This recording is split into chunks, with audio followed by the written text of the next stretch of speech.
The rarefied air and relentless Atacama desert sun whipped Isabella Isso Rodriguez's face as she hesitantly advanced across the scorching sand. Red dust rose in clouds with each step, clinging to her skin and chapped lips. Isso, a renowned epidemiologist, led the most perilous scientific expedition of her career. The objective: to unravel the origin of the Red Evil, a deadly virus that, in a matter of weeks, decimated the population of the small town of San Pedro de Atacama. The tragedy had occurred 6 months prior. Panic, distrust, and death had spread like wildfire. The Red Evil, so named due to the internal hemorrhaging that stained the skin of the infected, was relentless. Its mortality rate reached a terrifying 90%, and no treatment, no matter how experimental, seemed to work. The scientific community, perplexed, had met in vain to try and find a cure. Isso, consumed by the investigation, fully immersed herself in the search for the truth. She knew the key to a cure lay in understanding the virus's origin. And for that, she needed to reach the epicenter, the place where it all began: the ancient, abandoned ALMA Atacama Astronomical Observatory. Despite the danger, the region was shrouded in an aura of mystery and isolation. Rumors of secret experiments, unexplained phenomena, and the presence of extraterrestrial elements circulated among the few remaining residents. Isso, by nature skeptical, tried to ignore these legends, but the heavy atmosphere and deafening silence of the desert seemed to whisper secrets with every gust of wind. With her were 2 members of her team: Daniel, a molecular biologist with keen eyes and a brilliant mind, and Sophia, a systems engineer who mastered technology like no other.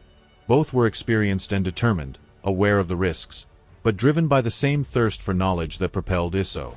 After days of grueling travel, they finally reached the rusted gates of the observatory. The once imposing structure now showed signs of abandonment and decay.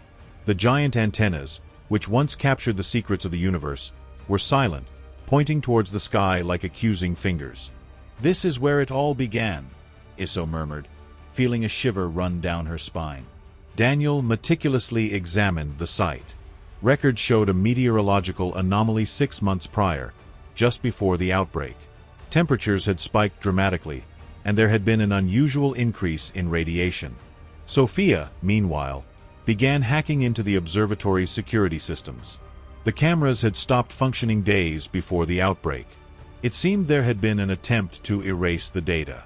The team knew they were about to enter dangerous territory. The truth, they sensed, was hidden within the bowels of that abandoned observatory, waiting to be revealed. And with it, the hope of finding a cure for the Red Evil. Entering the complex, Isso, Daniel, and Sophia encountered dark, dusty corridors. The smell of rust and mildew permeated the air. With each step, the feeling that they were being watched intensified. The silence was broken only by the echoes of their own voices and the unsettling rustling of the wind. In one of the rooms, they found a disordered research laboratory. Broken vials, damaged equipment, and scribbled notes on scraps of paper littered the space. Daniel, gloved hands covering his, examined the remnants of a biological sample. This is incredible," he said, his voice trembling. "The virus's structure is completely different from anything we've ever seen. It looks synthetic." Isso frowned. Synthetic? That meant the virus wasn't natural, that it had been created in a laboratory. But why? And by whom? Sophia, meanwhile, had managed to access the observatory's servers. "I found some encrypted files. I'm trying to decipher them." As the team delved deeper into the investigation, the atmosphere within the observatory grew increasingly tense. The truth behind the Red Evil was about to be revealed, and with it, an even more terrifying truth. The decryption of the observatory's files revealed shocking information. Sophia, her expression strained, explained, "The documents indicate that the observatory was used as a front for a secret government project. The goal was to develop biological weapons." "Biological weapons," Isso repeated, incredulous. "But why? Against whom?" The files contained details about the virus's creation, its destructive capabilities, and the testing plans.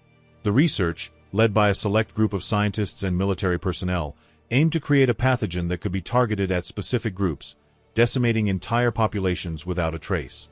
"They were testing the virus here in San Pedro," Daniel concluded, looking at Isso with concern. The red evil is the result of an accidental leak. The team stood paralyzed by the revelation. The truth was darker and more dangerous than they could have ever imagined. They were facing a criminal act, a heinous conspiracy that had cost the lives of thousands.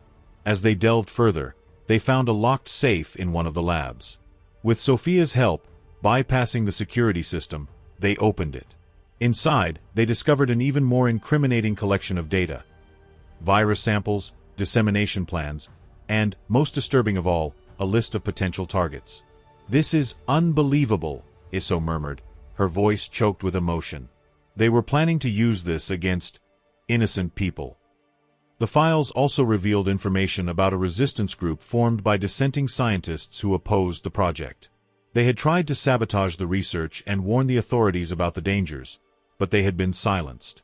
"They knew about the threat," Daniel said, his eyes fixed on the documents. "They tried to stop it, but they were stopped." The team realized they weren't just investigating the origin of the virus, but also uncovering a large-scale conspiracy. They needed to discover who was behind the project, what the ultimate goal was, and how to prevent the red evil from spreading further. Meanwhile, the situation at the observatory became increasingly dangerous. With each new discovery, they felt the presence of someone watching their movements, monitoring their actions. Paranoia intensified, and distrust hung heavy in the air. One night, while working in the lab, they were caught in a blackout.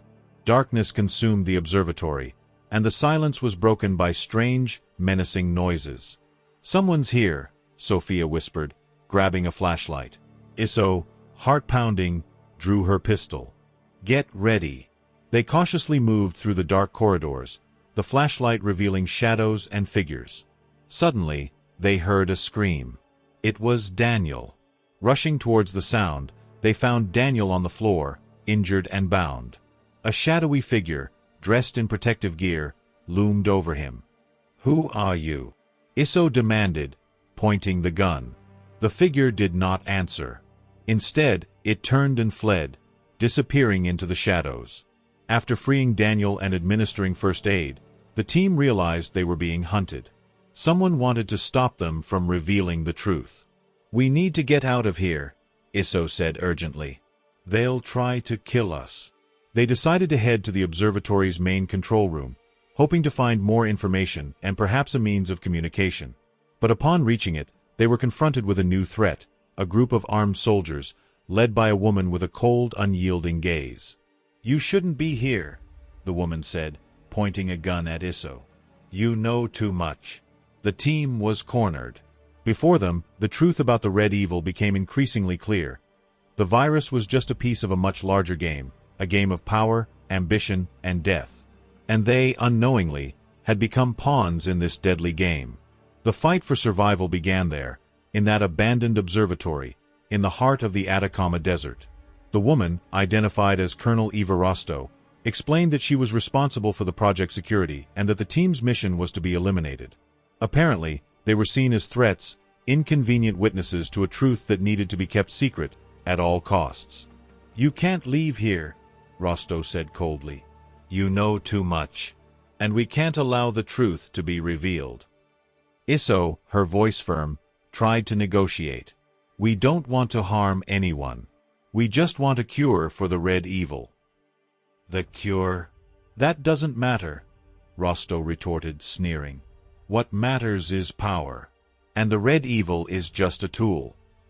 The discussion was interrupted by gunfire. Daniel, despite his injuries, managed to disarm one of the soldiers, creating chaos. Isso and Sophia seized the opportunity to attack, taking advantage of the soldiers' surprise and disorientation. The battle was intense and brutal. The team, outnumbered, fought with courage and determination, using their knowledge of the observatory and ingenuity to survive. Daniel, with his biological expertise, improvised weapons and traps, while Sophia used the observatory's security systems to disable cameras and confuse the soldiers. With racing hearts and minds working overtime, Isso and her team managed to escape the control room, running through corridors that seemed to have a life of their own.